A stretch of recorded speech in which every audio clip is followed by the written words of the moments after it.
অষ্টম শ্রেণীর জীবন জীবিকা টিউটোরিয়ালে আপনাকে আবার স্বাগতম। আমরা এই পর্বে আমি আগের পর্বে কিন্তু একটা এখানে নমুনা আনসার দিয়েছিলাম যে বিদ্যালয়ের আশপাশের পরিবেশ নিয়ে। তো এবার আমি এখানে যে নিজের এলাকার জমির সেচ নিয়ে এখানে আলোচনা করবো ইনশাল্লাহ। তো আমরা এখানে প্রথমত এখানে দেখি যে কি বলছে এখানে স্টেপ বাই স্টেপ কাজ একটি সবুজ প্রকল্পের প্রস্তাবনা প্রণয়ন করতে বলছে এখানে। তো আমাদের এখানে সমস্যা এখানে এখান থেকে বাছাই করে নিতে হবে। তো আমি করছি কি এখানে যে প্রস্তাবনা তৈরি প্রথম অংশ নির্বাচিত সমস্যা বর্ণনা। আমার এলাকায় জমিতে সেচ সংক্রান্ত সমস্যা নিয়ে আমি কথা বলবো এখানে। ওকে, জমিতে সেচ সংক্রান্ত এখানে নিজ এলাকার কৃষি বিষয়ে আমি কিন্তু তাহলে কথা বলতেছি এখানে। ওকে, আচ্ছা। যৌক্তিকতা বলছে এখানে, দেখুন আমাদের পরের মানে আমাদের এখানে জাস্ট এখান থেকে একটা সিলেক্ট করতে হবে এবং এখানে আমাদের নির্বাচিত সমস্যাটা বর্ণনা দিতে হবে। দিলাম আমরা এখানে। এখন হচ্ছে যুক্তিকতা এখানে দেবো। ওকে, যুক্তিকতা।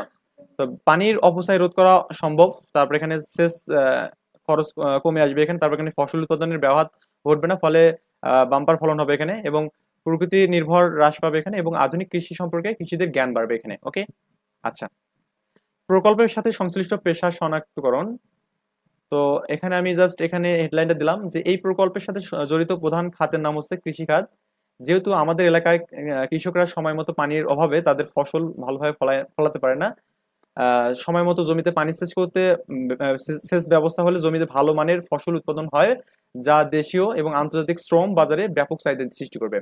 মাটিতে আর্দ্রতা মাপা যন্ত্রের মাধ্যমে কৃষি জমির সেচ ব্যাপক স্মার্ট হওয়া যায়। কৃষকরা শুধুমাত্র অ্যান্ড্রয়েড ফোন অ্যাপ চালানোর দক্ষতা থাকলেই উক্ত চাহিদা পূরণ করা সম্ভব হবে এখানে। ওকে, এবার হচ্ছে প্রস্তাবনা 2 নিয়ে আমরা কথা বলবো এখানে। এটা হচ্ছে আমাদের এখানে ভবিষ্যতে প্রযুক্তির মাধ্যমে প্রস্তাবিত সমাধান এখানে। ওকে, ভবিষ্যৎ প্রযুক্তির মাধ্যমে প্রস্তাবিত সমাধান। সমস্যাটি সমাধানের জন্য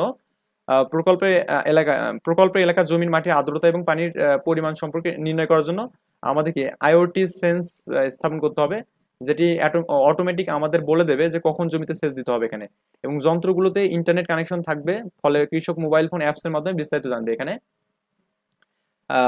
প্রকল্প কেন্দ্রিক সম্ভাব্য নতুন পেশার দক্ষতা অন্বেষণ এখানে। তো এখানে আমাদের এটা হেডলাইন দিলাম এখানে। বলছে এখানে প্রকল্পটি যেহেতু কৃষিভিত্তিক, তাই প্রকল্পে শুধুমাত্র আইওটি সেন্সর প্রযুক্তি ব্যবহার করা যাবে। এই প্রযুক্তির ফলে এলাকার কৃষক ব্যাপক প্রসার ঘটলে কৃষিতে অন্যান্য প্রযুক্তি এবং প্রযুক্তিও যুক্তি হবে, যা পরিচালনা করার জন্য তেমন কোনো দক্ষতার প্রয়োজন হবে না। শুধুমাত্র একজন অভিজ্ঞ ব্যক্তি যন্ত্রটি পরিচালনা করে বুঝে দিলেই হবে এখানে। ওকে, আচ্ছা। তারপরে আমাদের এখানে বলছে পরিবেশের উপর আমাদের এই প্রভাবটা কেমন হবে এখানে। ইতিবাচক প্রভাব পড়বে, যেমন অতিরিক্ত পানি খরচ হবে না, ক্ষতিকারক রাসায়নিক সার প্রয়োগ সম্পর্কে কৃষকরা জানতে পারবে এখানে। আচ্ছা, তারপরে আমাদের বলছে সমাজ এবং মানব কল্যাণে প্রকল্পটি ভূমিকা উপস্থাপন এখানে করতে বলছে। প্রযুক্তির জ্ঞান এবং দক্ষতা অর্জিত হবে, অতিরিক্ত সার এবং কীটনাশক হ্রাস পাবে এবং স্থানীয় মানুষের দরিদ্রতা দূর হবে এবং শিক্ষার হার বৃদ্ধি হবে এখানে। ওকে, এভাবে করে আমরা এটা শিক্ষকের কাছে জমা দেবো এখানে। দিলে কিন্তু আমাদের এখানে অ্যান্সারটা হয়ে যাবে এখানে।